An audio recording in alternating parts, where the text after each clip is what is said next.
السلام علیکم ویورز، کیسے ہیں آپ سب؟ امید کرتی ہوں آپ سب بالکل خیریت سے ہوں گے۔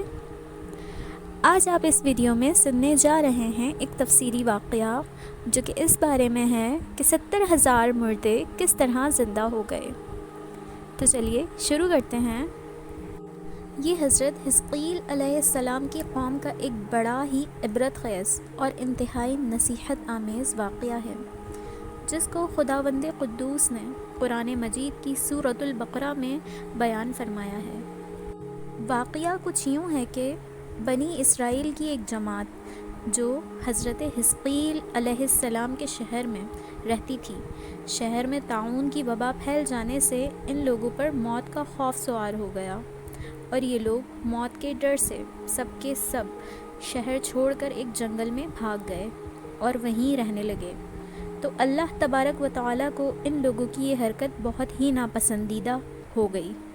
چنانچہ اللہ تبارک و تعالیٰ نے ایک عذاب کے فرشتے کو اس جنگل میں بھیج دیا، جس نے ایک پہاڑ کی آڑ میں چھپ کر اور چیخ مار کر بلند آواز سے یہ کہا، عربک ورڈ ہے موتو، یعنی تم سب مر جاؤ۔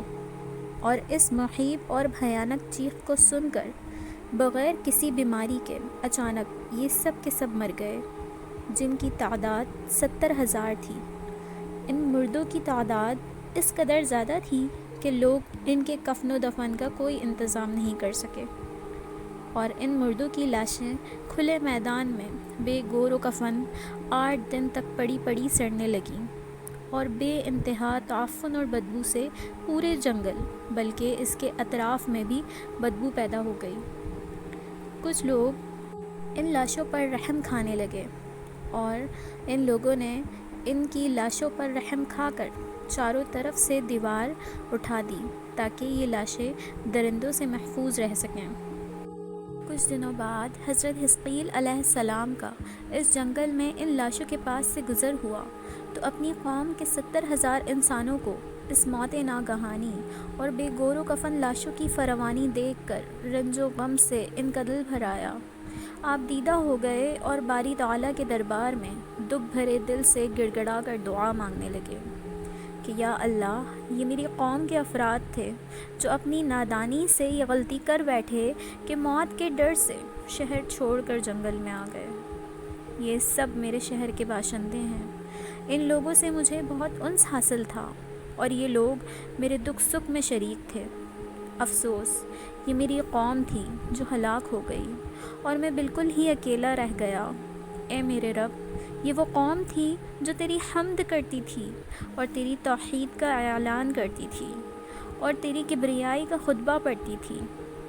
آپ بڑے سوز دل کے ساتھ دعا میں مشغول تھے کہ اچانک آپ پر یہ وحی اتر پڑی کہ اے حزقیل علیہ السلام، آپ ان بکھری ہوئی ہڈیوں سے فرما دیجئے کہ اے ہڈیوں، بے شک اللہ تبارک و تعالیٰ تم کو حکم فرماتا ہے کہ تم اکٹھا ہو جاؤ۔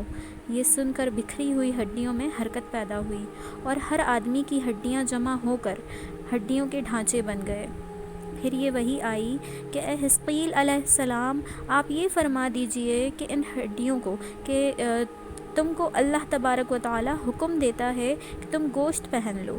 یہ کلام سنتے ہی فوراً ہڈیوں کے ڈھانچوں پر گوشت چڑھ گیا۔ پھر تیسری بار وہی نازل ہوئی کہ اے حزقیل علیہ السلام، اب یہ کہہ دو کہ اے مردو، خدا کے حکم سے تم سب اٹھ کھڑے ہو جاؤ۔ چنانچہ یہ فرما دیا تو آپ کی زبان سے یہ جملے نکلے ہی تھے کہ 70,000 لاشیں دم زدن میں ناگہاں یہ پڑھتے ہوئے کھڑی ہو گئیں کہ سبحانک اللہم وبحمدک ولا الہ الا انت۔ پھر یہ سب لوگ جنگل سے روانہ ہو کر اپنے شہر میں آ کر دوبارہ آباد ہو گئے اور اپنی عمروں کی مدت بھر تک زندہ رہے۔ لیکن ان لوگوں پر اس موت کا اتنا نشان باقی رہ گیا کہ ان کے اور ان کی اولاد کے جسموں سے سڑی ہوئی لاشوں کی بدبو برابر آتی رہتی تھی، اور یہ لوگ جو کپڑا پہنتے تھے وہ کفن کی صورت میں ہو جایا کرتا تھا، اور قبر میں جس طرح کفن میلا ہو جاتا ہے ایسے ہی میلا پن ان کے کپڑوں پر نمودار ہو جاتا تھا۔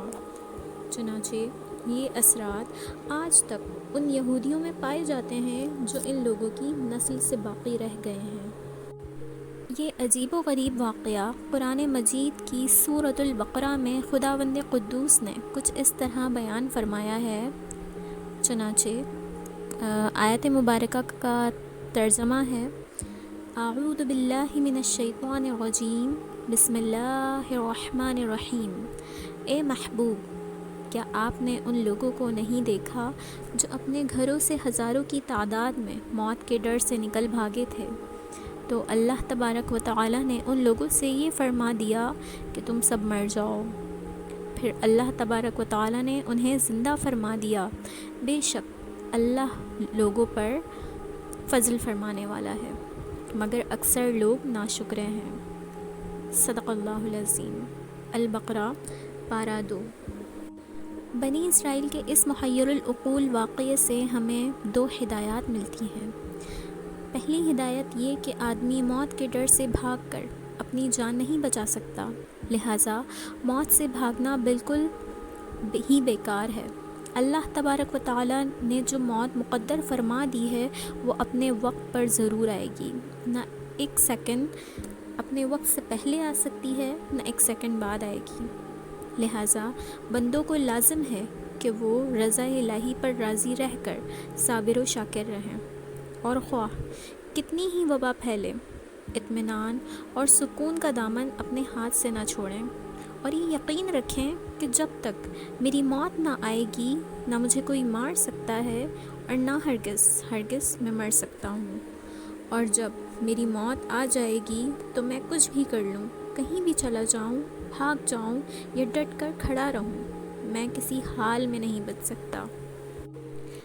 اس آیت مبارکہ میں خاص طور پر مجاہدین کو ہدایت کی گئی ہے کہ میدان جنگ چھوڑ کر بھاگ جانا ہرگز موت کو دور نہیں کر سکتا، لہٰذا مجاہدین کو میدان جنگ میں دل مضبوط کر کے ڈٹے رہنا چاہیے، اور یہ یقین رکھنا چاہیے کہ میں ہرگز موت کے وقت سے پہلے ہی نہیں مر سکتا، نہ کوئی مجھے مار سکتا ہے۔ یہ عقیدہ رکھنے والا اس قدر بہادر اور شیر دل ہو جاتا ہے کہ خوف اور بزدلی کبھی اس کے قریب نہیں آ سکتی، اور اس کے پائے استقلال میں کبھی بال برابر بھی کوئی لغزش نہیں آ سکتی۔ اسلام کا بخشا ہوا یہی وہ مقدس عقیدہ ہے کہ جس کی بدولت مجاہدین اسلام ہزاروں کفار کے مقابلے میں تنے تنہا پہاڑ کی طرح جم کر جنگ میدان میں کھڑے رہتے تھے اور جنگ کرتے تھے، یہاں تک کہ فتح مبین ان کے قدموں کا بوسہ لیتی تھی، اور ہر جنگ میں مظفر و منصور ہو کر اجر عظیم اور مال غنیمت کی دولت سے مالا مال ہو کر اپنے گھروں میں اس حال میں واپس آیا کرتے تھے کہ ان کے جسموں پر زخموں کی کوئی ایک خراش بھی نہیں ہوتی تھی، اور وہ کفار کے دل بدل شکروں کا صفایا کر دیتے تھے۔ شاعر مشرق نے اس کی منظر کشی کرتے ہوئے کسی مجاہد اسلام کی زبان سے یہ ترانہ سنایا ہے کہ ٹل نہ سکتے تھے اگر جنگ میں اڑ جاتے تھے، ٹل نہ سکتے تھے اگر جنگ میں اڑ جاتے تھے، پاؤں شیروں کے بھی میدان سے اکھڑ جاتے تھے، حق سے سرکش ہوا کوئی تو بگڑ جاتے تھے، تیغ کیا چیز ہے ہم توپ سے لڑ جاتے تھے، نقش توحید کا ہر دل پہ بٹھایا ہم نے، نقش توحید کا ہر دل پہ بٹھایا ہم نے، زیر خنجر بھی یہ پیغام سنایا ہم نے، زیر خنجر بھی یہ پیغام سنایا ہم نے، وما علینا الا البلاغ۔ اگر آپ کو میری ویڈیوز پسند آتی ہیں تو kindly like and subscribe my channel. Thank you so much, جزاک اللہ خیرہ۔